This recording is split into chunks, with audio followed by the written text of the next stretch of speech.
Hello friends, how are you all? Let us continue Indian agriculture, and this is the 11th video of this particular lesson. We have been discussing integrated farming systems. In the last video we started this topic. We saw what is the meaning of IFS, what are the various components, and also a few examples. In this video we'll again continue discussing about IFS, basically how it helps with the sustainable agriculture production. Okay. So first of all, how IFS helps with ecological sustainability, meaning environmental sustainability. As we have discussed in the previous video also, it reduces chemical load on agriculture. So less chemical fertilizers are being used because mostly natural farming is done. So less soil and water pollution happens. So this is one benefit. It promotes biodiversity, pollinators, natural pest predators. Long-term soil fertility is maintained because of that. So there is a benefit of soil, there is benefit of water, less chemical, organic. So these are the various ecological benefits that we get because of IFS. Then second one is economic sustainability. We have also seen this. It reduces the input costs because it is a synergistic approach. So output of one activity or waste material of one activity can be used as input for the other. So there is less input requirement from the market. So it reduces input costs. Market dependency also reduces.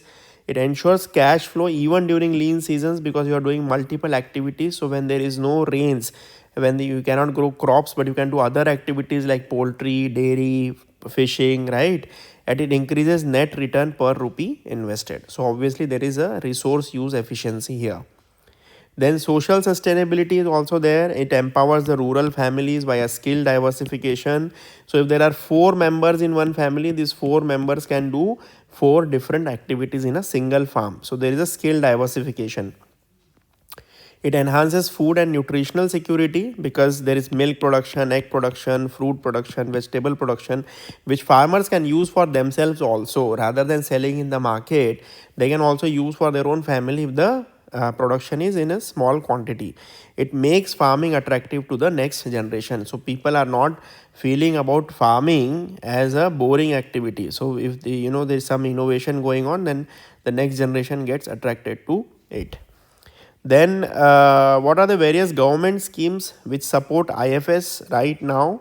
The first one is your RKVY Raftar scheme. So it promotes crop diversification and on-farm enterprise integration.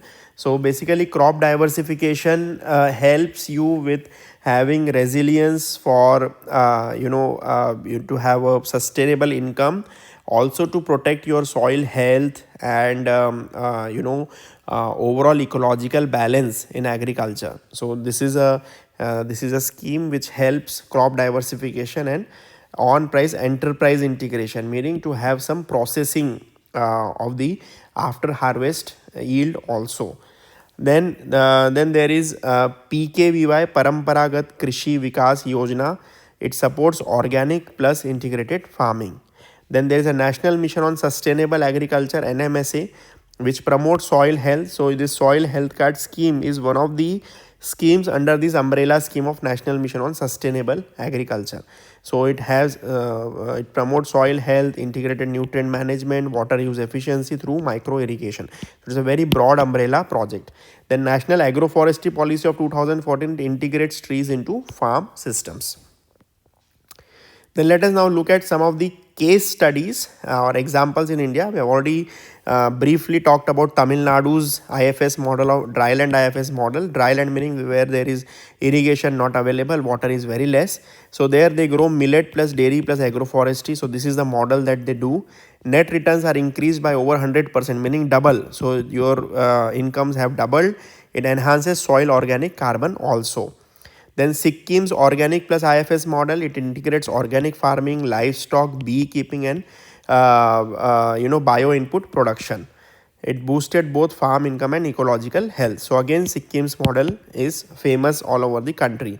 Then Odisha's tribal zones adopting paddy plus poultry plus fish in small land parcels. So this is in Odisha state, where which increases nutritional security, especially for the tribal groups. Women-led SHGs managing poultry and compost units. So this is a very good model to increase incomes of the women-led SHGs also.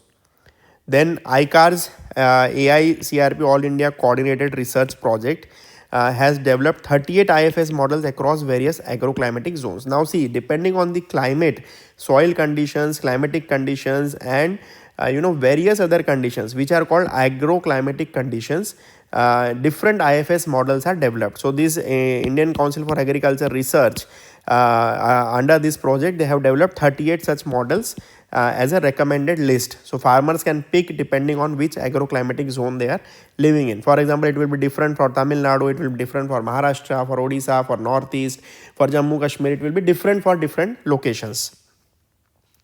Now, what are the various challenges to adoption of IFS in our country? First of all, there is lack of awareness, trained manpower. So if you are doing different activities, it has to have some skills also. So that training is required. Initial capital needed for ponds, dairy sheds, vermi compost units. So if you want to establish several activities, enterprises there, you need to have some capital. Market integration issues are there. Example, fish, dairy need cold chains. So again, if there is no cold chains, or the cold vehicles through which you can transport them to the market, then it becomes a problem for farmers to adopt them. Then fragmented supply chains for perishable non-crop outcrops. So supply chains are fragmented, not very smooth. Credit availability and insurance lag in non-crop sector. So you know that the Pradhan Mantri Fasal Bima Yojana mostly covers crops which are which are traditional crops like paddy, wheat. So there is very less scope for having insurance for for diversified ranges of crops. Then lack of real-time agro advisory support limits potential. So there is a huge gap there also, where technology can be used.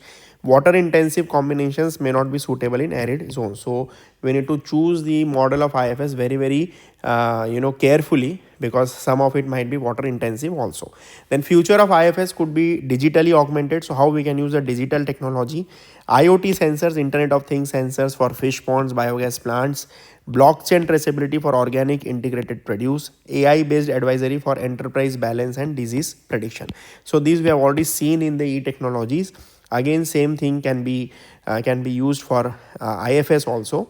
We have to remember a few key concepts when it comes to integrated farming systems. This may be used for your answer writing, right? So try to understand these concepts and remember them. So one is about circular farming.